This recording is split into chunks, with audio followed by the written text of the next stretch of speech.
Hi guys, welcome back to another Matchbox Garage video. I'm Rob, and today I shall be attempting to take this camper from shabby to shiny. Now, on the bottom, all it simply says is camper, but looking at the grille, it is a Ford, and I think during the late 70s going into the early 80s, Ford and Mazda collaborated and they come up with this pickup truck, and around the world it was called different things, but certainly this one is badged up as Ford, but yeah, on the base it just reads camper. Now I'm going to decamper. I'm not too sure whether that's the correct terminology, but this I'm going to turn just into a straight pickup today.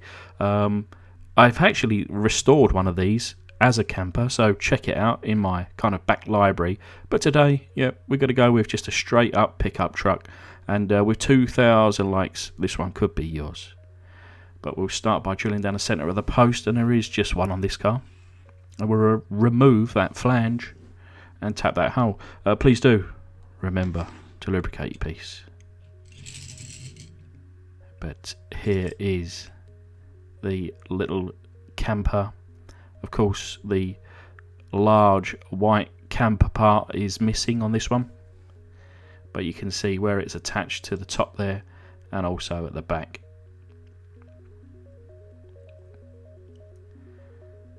But she does read underneath here, Matchbox Superfast Camper 1979, made in England, Lesney Products, and this is number 38.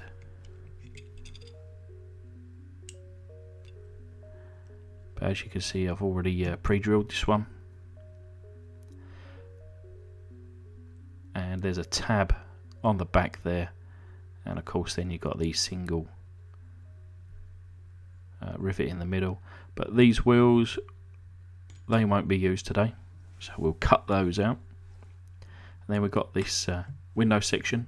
There's no interior in this pickup. To be honest, I considered putting one in, but it's such a dark window that you won't see it anyway. But yeah, I'm not going to be putting that thing on, so I'm going to be chopping these bits off. And my first direction, so I really chose this as a pickup because I needed something to put these wheels on. And I remember like the old Mazda B200s, I think they were called, and they were slammed to the ground and had these type of wheels on it. And I thought, well, maybe this would be a good idea. This would be pretty cool. So it was these wheels that I wanted to use that kind of selected this. So of course we had some bits sticking out on the bottom of the base, so I have removed those, which probably about 3mm, and as you can see now, chopped off that piece on the top and those tabs on the back and ground it down.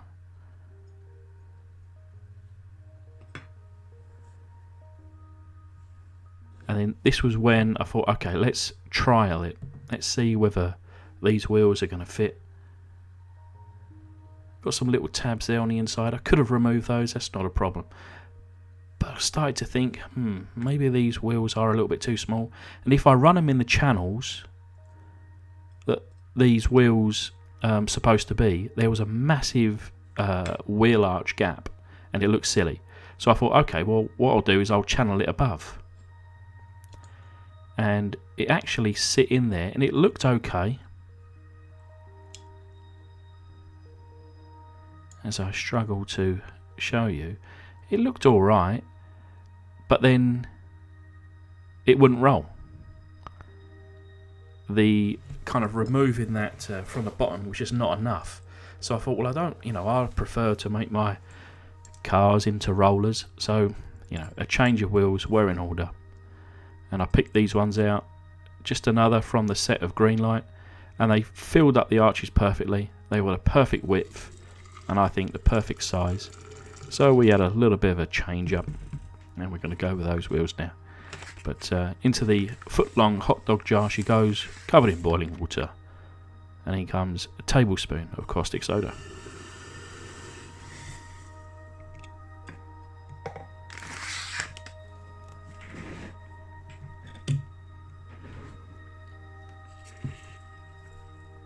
So we've got a bit of caustic soda there on the side of that jar. We don't want to waste it. And giving it the swishy swish. And we see what we're up with. As you can see there, quite a lot of reaction to the caustic solution there.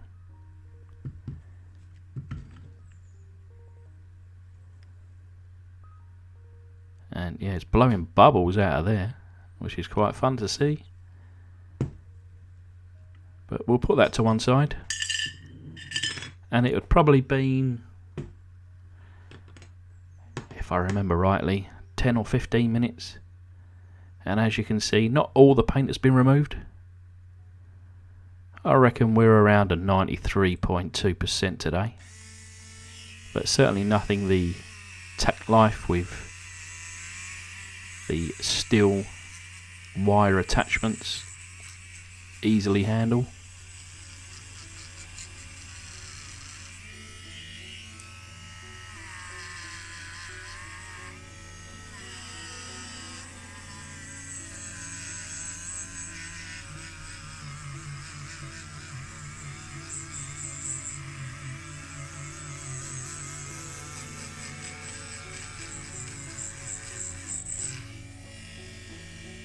And there's a little sample of the bonnet section there. And we polished up the whole thing. And of course we've got this hole to contend with. Now I've pushed the window section and base into position.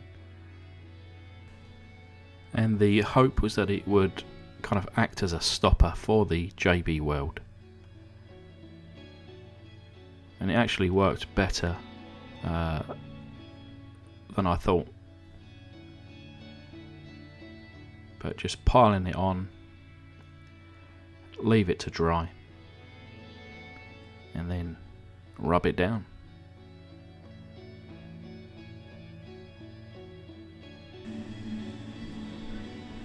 So we move on to the Vallejo hobby paint, and as you can see there, the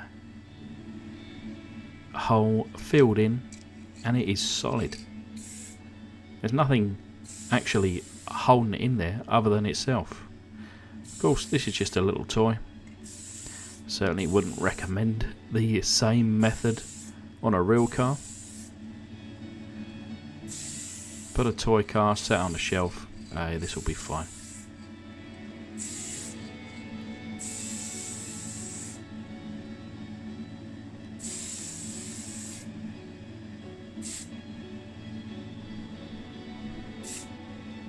I always find the pickups a little bit difficult to kind of spread the paint evenly inside the kind of rear bed, but we do what we can. And then on the base we're using the satin black from the pound shop.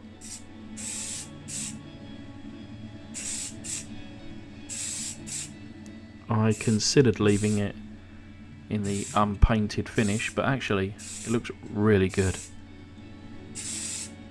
in this matte black that dries wonderfully.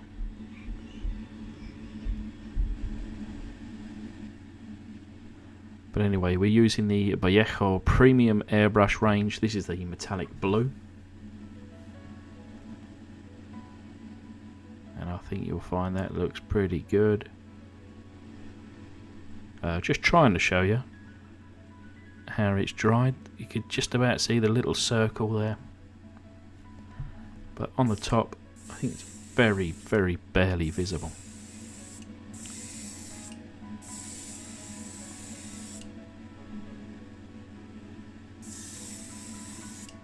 But paint-wise, we start from underneath, trying to hit up those wheel arches and the interior. But again, through the green window section, you can barely see anything. It's almost black.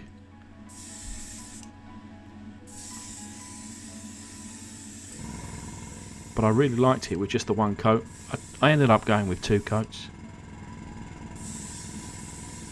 just to make sure it was all even and tidy. but a lovely colour.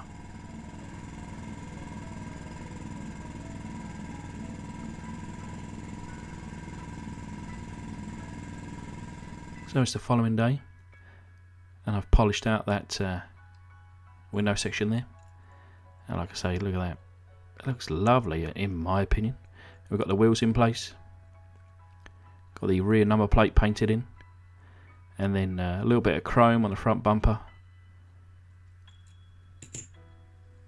The headlights there are painted like a circle, and I've changed them up for the final, and I'm not sure. Oh, what I've done, you can see on that rear bed, I've put some black in between those slats. I know you won't be able to see it on the kind of final rotisserie, so. But anyway, here's a little reminder of what she looked like. And this is the result. So the first thing, slight change. I kind of had the little dabs, I guess, for circles for headlights. I just didn't think it looked as good, so I went with a full kind of headlight. But again, I'm not too sure now. Your opinion down in the comments below would be greatly appreciated. I can, of course, change it back relatively easily. But yeah, those wheels looking good. Coming around the back, you can see now the rear lights painted in, and a little bit of Nuln oil in that rear slat there, just to give it a little bit of something. On the sides you'll see the door handles and door locks chromed out. But yeah, I think a fun little pickup truck for otherwise a throwaway car because of the great big lump on the top. But yeah, 2,000 likes, it could be yours. But anyway, massive thanks to my patrons, including new patron Wade Hendricks. Thank you, sir. And I hope that you all like this one. Give it a thumbs up, and I'll see you soon on the next.